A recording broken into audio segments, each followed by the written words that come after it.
Assalamualaikum warahmatullahi wabarakatuh. Kami dari kelompok 7 ingin memaparkan hasil kerja dari kelompok kami, yaitu membahas tentang pengertian hadis dan macam-macamnya, fungsi hadis terhadap Al-Quran, perbedaan istilah sinonim hadis, beserta secara singkat periodisasi hadis. Saya Sari Soirunisa dan teman saya Aisyatur Rasyidah. Pengertian hadis. Hadis menurut bahasa atau secara etimologi berasal dari kata masdar tasrifan, yaitu haddasa yahdisu haddasan, yang berarti suatu percakapan atau dialog, interaksi, dan cerita yang berhubungan dengan perihal duniawi, sejarah, agama, dan peristiwa nyata atau benar terjadi. Kemudian hadis secara etimologi juga berasal dari kata sifat, yaitu al-jadid, berarti suatu hal yang baru atau terkini, dan al-khabar yang berarti menyampaikan berita dari satu orang ke orang lain, lalu pemindahan suatu pembicaraan dari satu orang ke orang lain. Nah, selain itu hadis juga berasal dari kata isim al-tahdis yang berarti perbincangan. Meskipun banyak penafsiran asal mula secara bahasa terhadap pengertian hadis, tetapi paling terkenal dan umum adalah kata al-jadid, sesuatu hal yang terkini atau baru. Pengertian hadis menurut para ulama. Menurut ulama usul fikih sendiri, hadis merupakan segala ucapan Rasulullah Shallallahu Alaihi Wasallam yang bisa digunakan sebagai dalil hukum syar'a, yang berarti bahwa ucapan atau perkataan Rasulullah Shallallahu Alaihi Wasallam yang bisa dijadikan syar'i adalah ahwal, di mana berkaitan khusus dengan hukum-hukum agama dan tugas kerasulan. Sedangkan untuk yang ucapan ikhwal seperti berkaitan dengan kegiatan sehari-hari secara umum dilakukan Rasulullah, yaitu makan, minum, dan lain-lain, tidak bisa dijadikan isi dari hadis. Selanjutnya, menurut ulama ahli hadis, memberikan pengertian terhadap hadis secara berbeda dan terbagi menjadi dua. Yang pertama, ta'rif hadis yang terbatas, dan yang kedua, ta'rif hadis yang lebih luas. Nah, ta'rif hadis yang terbatas itu sendiri diungkapkan oleh Jumhur al-Muhaddisin, yang berarti hadis adalah segala sesuatu pernyataan, perilaku, ucapan, dan lain-lain yang disandarkan pada Rasulullah Shallallahu Alaihi Wasallam. Sedangkan ta'rif hadis yang lebih luas diungkapkan oleh sebagian muhaddisin seperti Imam Mahfud dan Imam Al-Tamisi, yang berarti hadis adalah segala sesuatu pernyataan, perilaku, ucapan, dan lain-lain yang disandarkan bukan pada marfu Rasulullah SAW saja, namun juga pada mahfuz sahabat Rasul dan maktub tabi'in. Selanjutnya, macam-macam hadis. Hadis tersendiri ada 4. Yang pertama ada hadis qauli, yang kedua ada hadis fi'li, yang ketiga ada hadis takhiri, yang keempat ada hadis ahwali. Nah, hadis qauli itu sendiri berupa semua ucapan Rasulullah SAW yang berkaitan dengan petunjuk, hukum syar'a, kejadian-kejadian, dan kisah sejarah yang berhubungan dengan perihal akidah, akhlak, dan syariah untuk dijadikan sandaran sumber hukum dan dalil hukum. Selanjutnya hadis fi'li. Hadis fi'li adalah hadis yang berupa perilaku atau tindakan Rasulullah Shallallahu Alaihi Wasallam yang berhubungan dengan tata cara ibadah, muamalah, dan lain-lain untuk dijadikan sebagai sandaran hukum, di mana hal tersebut diikuti oleh para sahabat yang nantinya akan diberitahukan pada umat Islam lainnya. Nah, yang ketiga hadis tahiri. Hadis tahiri itu sendiri adalah hadis yang berupa ketentuan Rasulullah SAW yang berkaitan dengan tindakan dan ucapan yang diungkapkan dan dilakukan para sahabat, di mana Rasulullah SAW membiarkannya, artinya tidak membenarkan atau melarang hal tersebut. Yang terakhir hadis ahwali. Hadis ahwali itu hadis yang bukan dari ikhwal seperti hadis-hadis sebelumnya, atau ungkapan langsung dari Rasulullah SAW di mana terkait informasi pribadi Rasulullah seperti kebiasaan, akhlak, fisik, kelahiran, dan ciri-ciri lain-lainnya. Fungsi hadis terhadap Al-Quran. Fungsi hadis terhadap Al-Quran Sudah dijelaskan bahwa hadis memiliki fungsi memperkuat, memperkokoh, menjelaskan, dan menjelaskan apa yang ada dalam Al-Quran. Dari hal tersebut ada penjelasan yang lebih spesifik dari hadis dalam Al-Quran.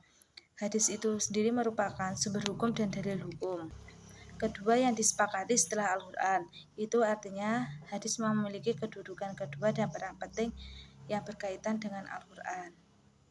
Inti utama dari fungsi hadis terhadap Al-Quran adalah bayan. Bayan berarti hadis memberikan pemahaman dan penjelasan yang lebih rinci dan mendalam terhadap Al-Quran. Fungsi hadis terhadap Al-Quran itu terbagi menjadi dua, ada bayan takhir dan bayan tafsir. Bayan tafsir sendiri terbagi menjadi tiga, ada tafsir al-am, yang kedua ada tabin al-musywarak, yang ketiga ada tafsir al-mu'imal. Yang pertama bayan takhiri. Bayan takhiri yaitu hadis yang berfungsi untuk memperkuat, mengkokohkan, meyakinkan dan memberikan isi Al-Quran itu benar dan tidak perlu dibantah atau diperdebatkan lagi. Surah atau ayat dalam Al-Quran pada dasarnya sudah dijelaskan arti dan isi kandungan, namun perlu ditegaskan dan diteguhkan lagi supaya umat muslim maupun yang lain tidak sembarangan dalam menyimpulkan isi dalam Al-Quran. Yang kedua ada bayan tafsir. Bayan tafsir sendiri itu hadis berfungsi menerangkan dan menguraikan makna ayat yang masih samar atau kurang merinci. Artinya ayat tersebut masih bersifat umum atau global agar lebih detail dan terperinci.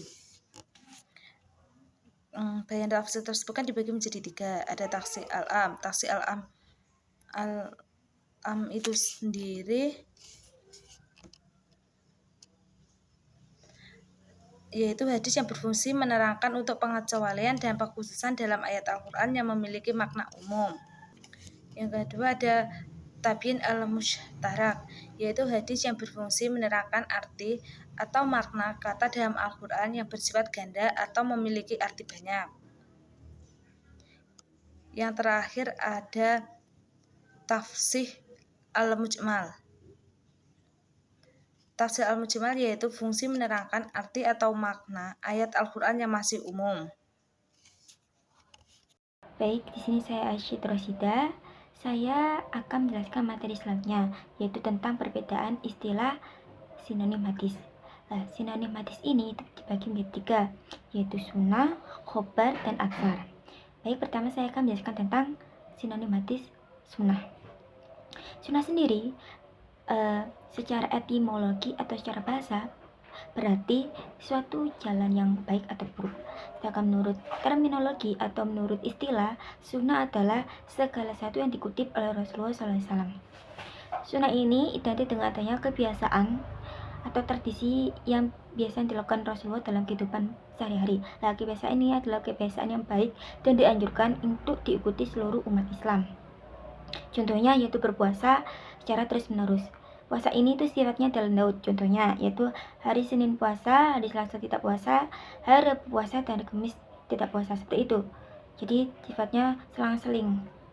Nah, sunnah ini itu paling mirip dengan hadis. Cuman ada sebagian ulama yang meriwayatkan bahwa sunnah ini berasal dari Rasulullah saja, sedangkan hadis itu ada yang meriwayatkan berasal dari tabi'in maupun sahabat. Sunnah itu ada pada Rasulullah sebelum diangkat menjadi Rasul maupun sesudah Rasulullah diangkat menjadi Rasul. Selanjutnya saya akan menerangkan tentang khobar. Khobar menurut etimologi atau bahasa berarti berita. Sedangkan menurut terminologi atau menurut istilah, khobar adalah segala sesuatu berita yang bersumber bukan hanya dari Rasulullah SAW, tapi juga para tabi'in dan para sahabat. Ada sebagian para ulama yang meriwayatkan bahwa khobar ini hanya bersumber dari para tabi'in atau para sahabat. Nah, khobar ini itu mencakup berita yang umum atau luas dan belum tentu termasuk hadis, tapi hadis yang telah diberitakan itu jelas termasuk khobar. Khobar sendiri belum tentu bisa dijadikan suatu hukum syara, berbeda dengan hadis. Kalau hadis sudah pasti bisa dijadikan hukum syara. Lalu selanjutnya saya akan menjelaskan tentang atsar. Atsar berarti bekas atau sisa sesuatu secara bahasa atau etimologinya. Sedangkan menurut istilah atau terminologinya adalah segala satu ucapan yang disandarkan pada Rasulullah dan diriwayatkan oleh para tabi'in atau sahabat. Jadi atsar ini itu ada sebagian para ulama yang meriwayatkan bahwa mirip dengan khobar atau bersumber dari sahabat. Untuk selanjutnya saya akan merinci lebih lanjut tentang perbedaan hadis dengan sinonim-sinonimnya, yaitu pertama perbedaan hadis dengan sunnah. Pertama, hadis ada setelah Rasulullah diangkat menjadi Rasul di umurnya ke-40 tahun. Sedangkan sunnah sudah ada sejak Rasulullah belum diangkat menjadi Rasul. Yang kedua, hadis adalah suatu hal yang jelas diinformasikan atau diberitahukan atau diumumkan. Sedangkan sunnah belum tentu diumumkan, yaitu bisa jadi diumumkan atau bisa jadi tidak.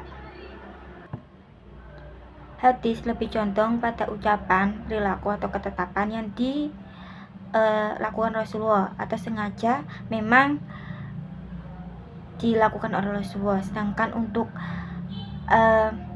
sunnah itu adalah lebih condong pada tradisi atau kebiasaan yang dilakukan Rasulullah pada kehidupannya sehari-hari.